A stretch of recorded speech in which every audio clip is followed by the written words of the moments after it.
नमस्कार दोस्तों, आप देख रहे हैं खबर एचपी और आइए वक्त हो गया हिमाचल प्रदेश के ताज़ा और बड़ी खबरों को जानने का। बताएंगे सभी खबरें एक एक करके एवं विस्तार से। उससे पहले आप हिमाचल प्रदेश के किस जिले से न्यूज को देख रहे हैं कमेंट बॉक्स में कमेंट करें। साथ ही सभी खबरों से अपडेट रहने के लिए चैनल को भी सब्सक्राइब करें और बेल आइकन को जरूर दबाएं। तो दोस्तों चलिए शुरू करते हैं आज की पहली बड़ी खबरें।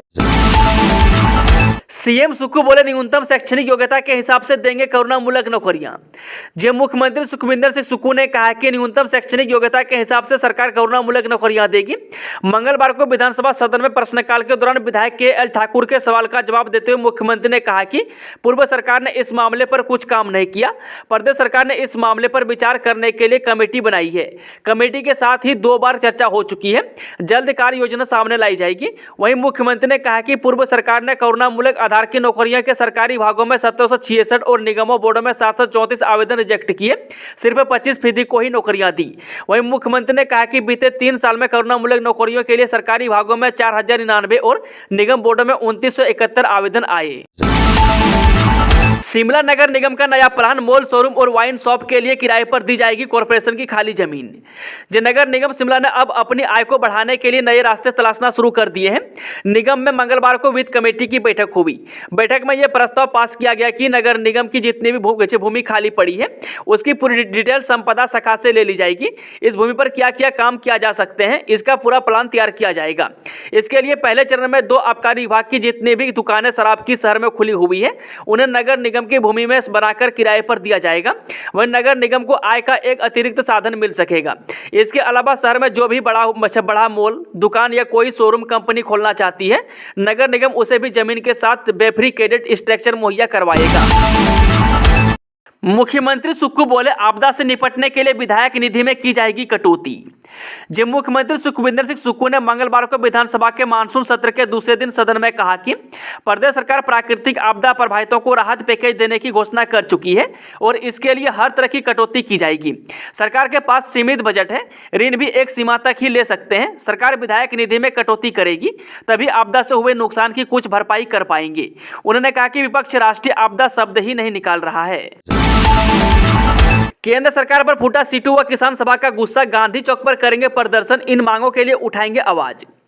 जी हां, सीटू व किसान सभा 20 सितंबर को प्रदेश में आई भारी बरसात के चलते हुई तबाही से प्रभावित परिवारों को मुआवजा दिलाने के लिए सरकार के खिलाफ मोर्चाबंदी करेगी। वहीं सीटू के राष्ट्रीय सचिव ने कहा कि प्रदेश में पिछले 100 सालों में से सबसे भयंकर आपदा आई है, लेकिन बावजूद इसके केंद्र सरकार हिमाचल आपदा को राष्ट्रीय आपदा घोषित नहीं कर रही है। दशहरा उत्सव के लिए आबकारी विभाग सख्त, टैक्स चोरी करने वालों पर होगी सख्त कार्रवाई, जीएसटी जमा कराना अनिवार्य। जी, अंतर्राष्ट्रीय कुल्लू दशहरा उत्सव को लेकर आबकारी एवं कराधान विभाग भी अलर्ट हो गया है। 24 अक्टूबर से कुल्लू दशहरा उत्सव का आगाज होना है। वह दशहरा उत्सव में चोरी छुपे व्यापार करने के लिए कोई भी व्यापारी बिना टैक्स दिए हुए उत्पादन को बेचने नहीं पहुंच पाएगा। यदि बिना जीएसटी जमा करवाए उत्पाद बेचने वाले व्यापारी पर कड़ी कार्रवाई की जाएगी। ऊना में बारिश बरसात का रौद्र रूप, अम्ब गगरेट क्षेत्र बारिश से तबाही, स्कूल कॉलेज बंद, अलर्ट मोड पर प्रशासन। ऊना के अम्ब व गगरेट बीच क्षेत्र में मंगलवार सुबह से हो रही भीषण बारिश के कारण सवा नदी पूरे उफान पर आ गई है। वहीं झलेड़ा घालूवाल पुल के नीचे बरसात का अधिक पानी आने के कारण यहां आवाजाही पर रोक लगा दी गई है। वहीं अम्ब में तेज बारिश को देखते हुए उपमंडल के सभी स्कूल कॉलेज बंद करने के निर्देश दे दिए गए हैं। हिमाचल में हर दूसरा वोटर महिला है, लेकिन विधानसभा में सिर्फ एक महिला विधायक क्यों? केंद्र की मोदी सरकार ने सोमवार 18 सितंबर को महिला आरक्षण बिल को मंजूरी दी और मंगलवार 19 सितंबर को इसे लोकसभा में पेश भी कर दिया। यह बिल महिलाओं को संसद से लेकर राज्य की विधानसभा में 33% आरक्षण देगा। वह बिल के कानून बनने से पहले देश भर में एक बार फिर महिला आरक्षण की चर्चा होने लगी है।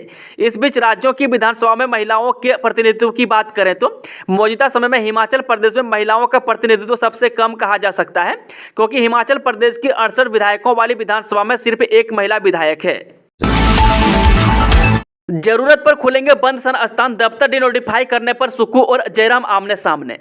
हिमाचल में डिनोटिफिकेशन के माध्यम से पिछली सरकार के दौरान खुले दफ्तरों को बंद करने पर विधानसभा की मानसून सत्र में प्रश्नकाल के दौरान खूब हंगामा हुआ। यह सवाल नाहन से कांग्रेस विधायक अजय सोलंकी ने पूछा था।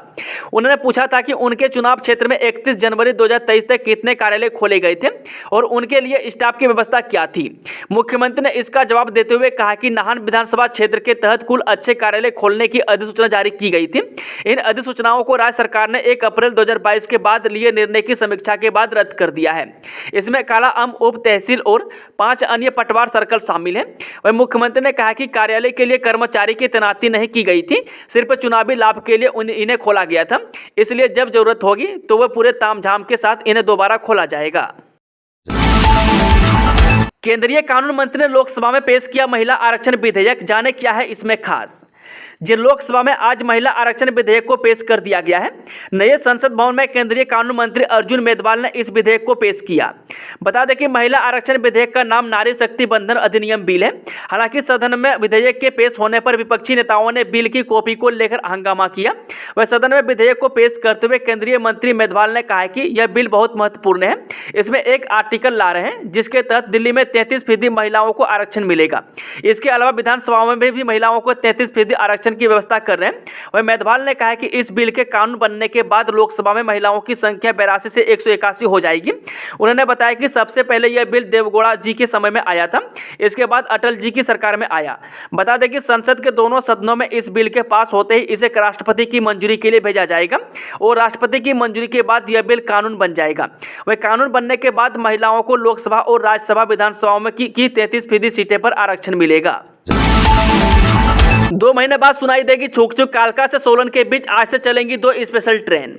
जो विश्व धरोहर कालका शिमला रेल लाइन पर लंबे अंतराल के बाद यात्रियों को रेल सेवाओं को लाभ मिलना शुरू हो जाएगा।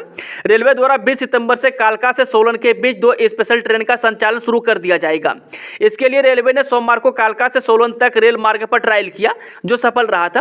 वहीं करीब 2 माह के लंबे अंतराल बाद आज से इस रेल मार्ग पर ट्रेनों की आवाजाही शुरू हो जाएगी। इससे पर्यटकों सहित स्थानीय लोगों को लाभ मिलेगा। वहीं बता दें कि रेलवे द्वारा इस संबंध में ट्रेनों की समय सारणी भी जारी कर दी गई है। वह जानकारी के अनुसार कालका से सोलन के बीच 2 स्पेशल गाड़ियां चलाने की योजना है। यह दोनों गाड़ियां अनारक्षित होगी।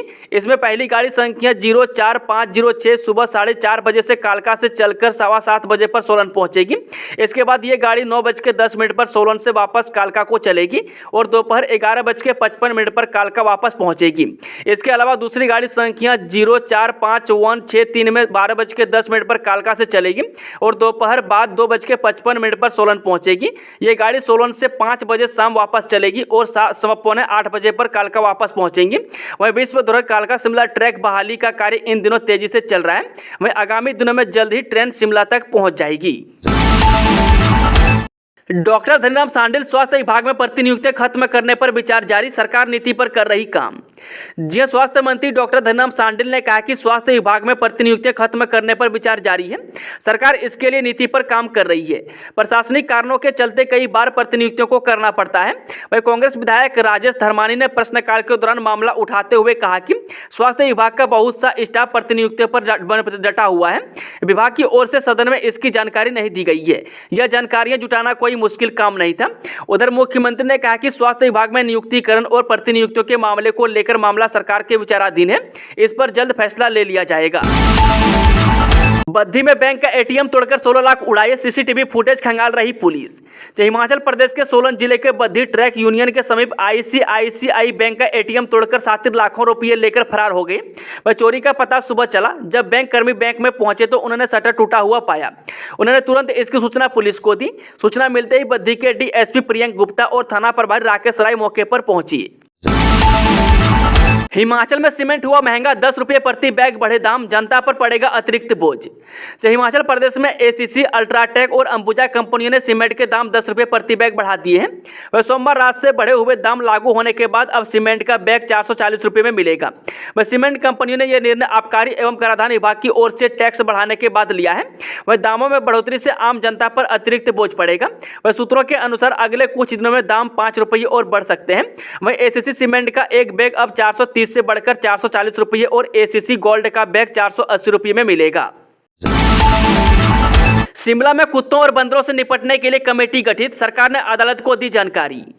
शिमला में कुत्तों और बंदरों से निपटने के लिए विशेषज्ञों कमेटी का गठन किया गया। यह जानकारी राज्य सरकार ने हाईकोर्ट को दी है। वह कमेटी में कृषि विश्वविद्यालय पालमपुर के विशेषज्ञों को सदस्य बनाया है। अदालत ने कमेटी को आदेश दिए है कि वह अदालत के समक्ष सुझाव संबंधी रिपोर्ट पेश करें। वही मुख्यमंत्री न्यायाधीश MS रामचंद्र राव और न्यायाधीश अजय मोहन गोयल की खंडपीठ ने मामले पर सुनवाई 6 नवंबर को निर्धारित की है। वही कोर्ट ने नगर निगम से उम्मीद जताते हुए कहा कि शहरवासियों को इस आतंक से छुटकारा दिलाने के लिए जल्द से जल्द कारगर कदम उठाए जाएंगे। चलिए वह चलते हैं आज की आखिरी खबर। स्नातक कक्षाओं की अनुपूरक व एकदोल के जनवरी बैच की वार्षिक परीक्षाएं अक्टूबर से। हिमाचल प्रदेश विश्वविद्यालय स्नातक कक्षाओं की अनुपूरक परीक्षाएं व अंतर्राष्ट्रीय दूरवर्ती शिक्षण अध्ययन संस्थान के जनवरी बैच के तहत वार्षिक परीक्षाएं अक्टूबर माह में आयोजित करेगा। इसके लिए परीक्षा फॉर्म भरने की प्रक्रिया शुरू हो गई है। बता दें कि परीक्षा फॉर्म बिना विलंब शुल्क के 4 अक्टूबर तक भर जाएंगे। उसके बाद विश्वविद्यालय के नियमों के तहत विलंब शुल्क वसूला जाएगा। वहीं मंगलवार को इस संबंध में अधिसूचना जारी कर दी है। विश्वविद्यालय ने BA MS की अनुपूरक परीक्षाओं की डेट शीट जारी कर दी है। यह परीक्षाएं 28 सितंबर से शुरू होंगी।